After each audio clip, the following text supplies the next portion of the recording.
Bonjour à tous chers abonnés et spectateurs, aujourd'hui j'apporte enfin un peu de positif sur cette chaîne, car je vais vous présenter 5 des meilleures villes de l'histoire où habiter. Ah mais je vous ai vu? Oui vous, ceux qui attendiez un sujet un peu joyeux au milieu de l'avalanche de fin du monde et d'anecdotes horribles que je balance sur ma chaîne depuis des mois. Eh bien soyez rassurés, car je vous ai trouvé des endroits du Moyen-Âge à la Renaissance où la vie quotidienne était correcte. Vraiment correct. Des endroits plutôt sûrs, parfois même propres, incroyables, et ce dans des époques qui n'étaient pas forcément réputées pour leurs conditions de vie optimales. Comme d'habitude, ici on va se mettre dans les pattes du péon de base. Un péon de base en recherche de confort et de sécurité pour sa famille, et qui va pouvoir trouver son bonheur dans les villes que je vais vous présenter. Des cités en plein âge d'or, où la vie pourrait être comparée à une baignade dans une rivière de lait, parfumée à l'amande et au miel, par un doux soleil de printemps, le dos massé par d'adorables nymphes légèrement vêtues, alors qu'un jeune Apollon nu et bondissant vous enchante les oreilles d'une douce mélopée de harpe. Ah oui, on est plutôt bien là.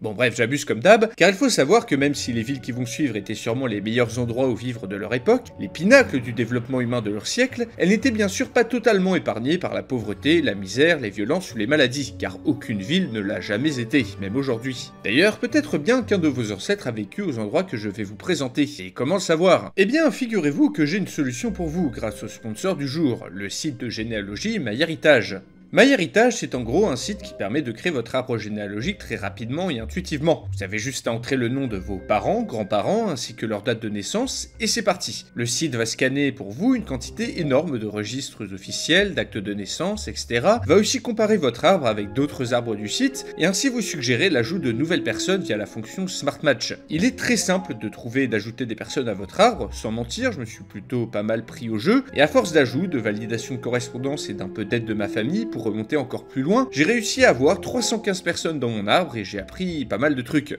Par exemple, j'ai un ancêtre qui a carrément fondé la maison de Champagne, un autre qui était conseiller secrétaire du roi Louis XV, et enfin un dernier qui était propriétaire.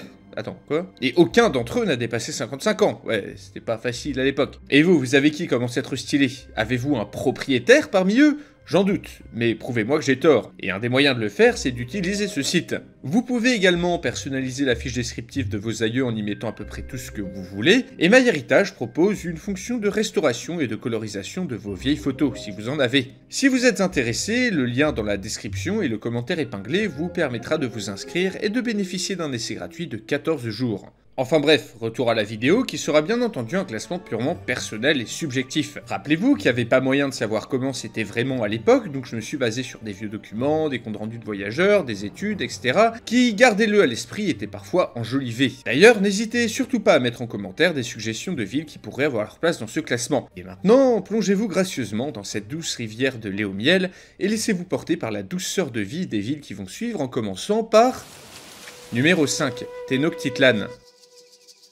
Attendez, je peux comprendre votre confusion. Je vous parle de douceur et de putain de rivière de lait dans un ASMR ultra balèze, tout ça pour que la première ville du top soit la capitale de la civilisation aztèque, qui était célèbre pour ses très nombreux sacrifices humains. Mais comme je vous l'ai dit, ici on se met à la place du péon de base, donc avec la mentalité de l'époque. Et à l'époque, chez les Aztèques, il n'y avait pas plus grand honneur que de se sacrifier pour que le soleil se lève chaque jour. Donc si on se met dans les bottes de l'Aztèque de base, le sacrifice, c'est normal. Et c'est même souhaitable. C'est comme aller à l'église quoi, on a un peu plus salissant. Et c'était aussi l'occasion de faire de grandes fêtes. Regardez comme ils sont heureux, on dirait une finale de Coupe du Monde. Et si on met cet aspect de côté, qui encore une fois était considéré comme tout à fait normal, voire prestigieux, la ville de Tenochtitlan était plutôt agréable à vivre pour l'époque.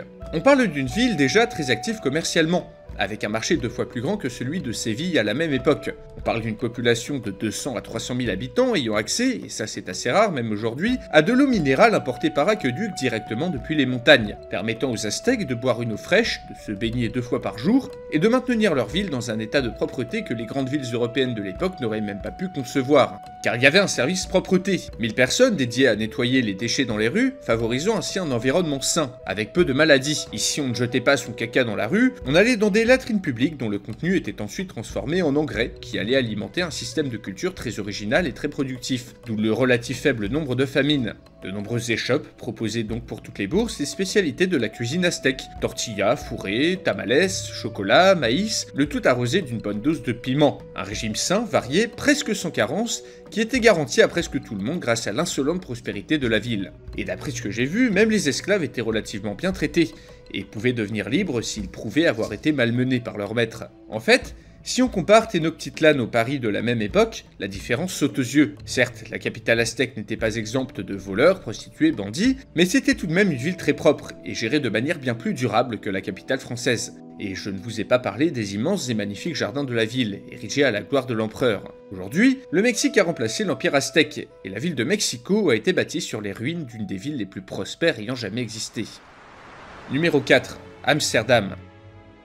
Vous, oui, vous, non, pas toi, oui, toi derrière, voilà. Oh jeune homme, je reconnais ce regard plein d'énergie et d'ambition. Vous êtes clairement fait pour l'aventure. Eh bien, que diriez-vous d'aller faire un tour dans le Amsterdam du XVIIe siècle ?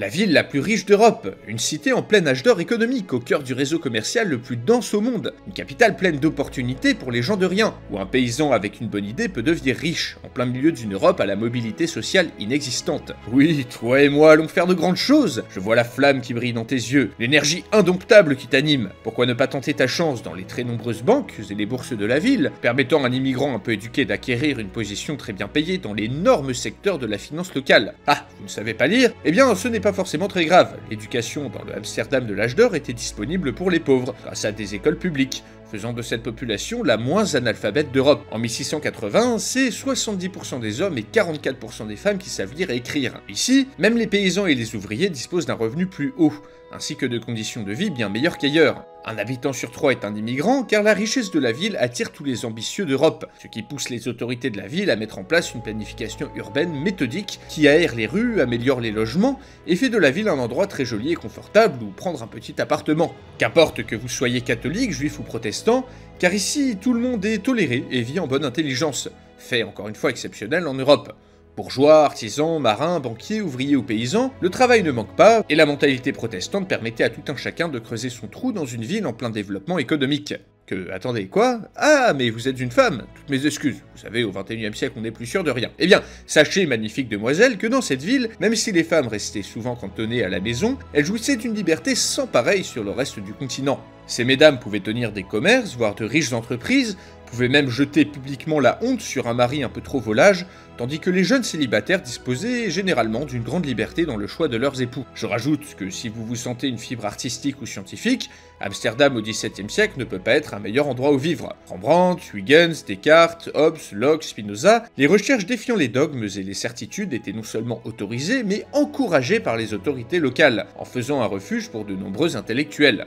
Bon, sur l'aspect mauvais côté, au-delà des bidonvilles qui encerclaient la ville, il y avait aussi ce très embêtant trafic d'esclaves dont la ville tirait une partie de sa richesse, mais bon, l'être de lumière que vous êtes ne s'abaissera sûrement pas à de telles vilainies. Malgré tout, plusieurs épidémies de peste, une concurrence commerciale féroce et une guerre de la tulipe, oui de la tulipe, auront finalement raison de la prospérité insolente de la ville. Mais au moins, Amsterdam se relèvera de ses malheurs, contrairement à la ville suivante qui est... Numéro 3. Bagdad. Bon, soyons honnêtes, Bagdad aujourd'hui n'est pas la ville qui vient directement à l'esprit quand on évoque le mot prospérité. Pourtant, au Moyen-Âge, c'était du 8e au 10e siècle certainement la ville la plus riche et la plus développée du monde. Regardez-moi ça, rien que l'aspect de la ville fait rêver. Bâtie à grands frais par Al-Mansour, le second calife abbasside, la ville ronde de Bagdad était une merveille d'architecture qui à son zénith a été le foyer de 1 à 2 millions d'habitants, en provenance du monde entier. La ville était célèbre pour sa maison de la sagesse, fréquentée par des astronomes, des mathématiciens, penseurs, lettrés, traducteurs, comptant parmi les meilleurs du monde. Et si une ville a le fric pour entretenir à grands frais une horde d'érudits, c'est que les conditions de vie devaient être pas trop mal pour le petit peuple. Déjà, le cadre. Même si la ville ne s'arrêtait pas au mur de la ville ronde, cette dernière était le centre de la vie sociale, économique et religieuse. Différents quartiers étaient séparés en districts, dont chacun avait sa propre spécificité. Militaire, commerçant ou religieux, ici le péon de base vit dans un logement souvent attribué par les autorités, entouré de riches jardins publics et privés, fort bien entretenus grâce au système d'irrigation de la ville très moderne, qui était complété par un réseau d'égouts, alimenté par de nombreuses pompes, qui allaient parfois même apporter de l'eau directement dans les foyers. Atout non négligeable, la médecine était très développée, et l'hôpital gratuit, même pour les mendiants. Alors rien que ça défonce largement toutes les autres villes de l'époque, et de nombreuses villes modernes en termes de standards de vie. L'éducation aussi était gratuite, et les étudiants avaient à leur disposition non seulement les meilleurs professeurs du monde, mais également de nombreuses bibliothèques en libre accès, ainsi que des bains publics pour se détendre la nuit après les cours, accessibles via des rues pavées éclairées à toute heure. Ici, Perses et Arabes cohabitaient avec une minorité chrétienne jouissant d'une relative prospérité économique et sociale, grâce à une dynastie de califes éclairés et pragmatiques, ayant fait l'effort de promouvoir la tolérance religieuse. Enfin, sauf pour les zoroastriens.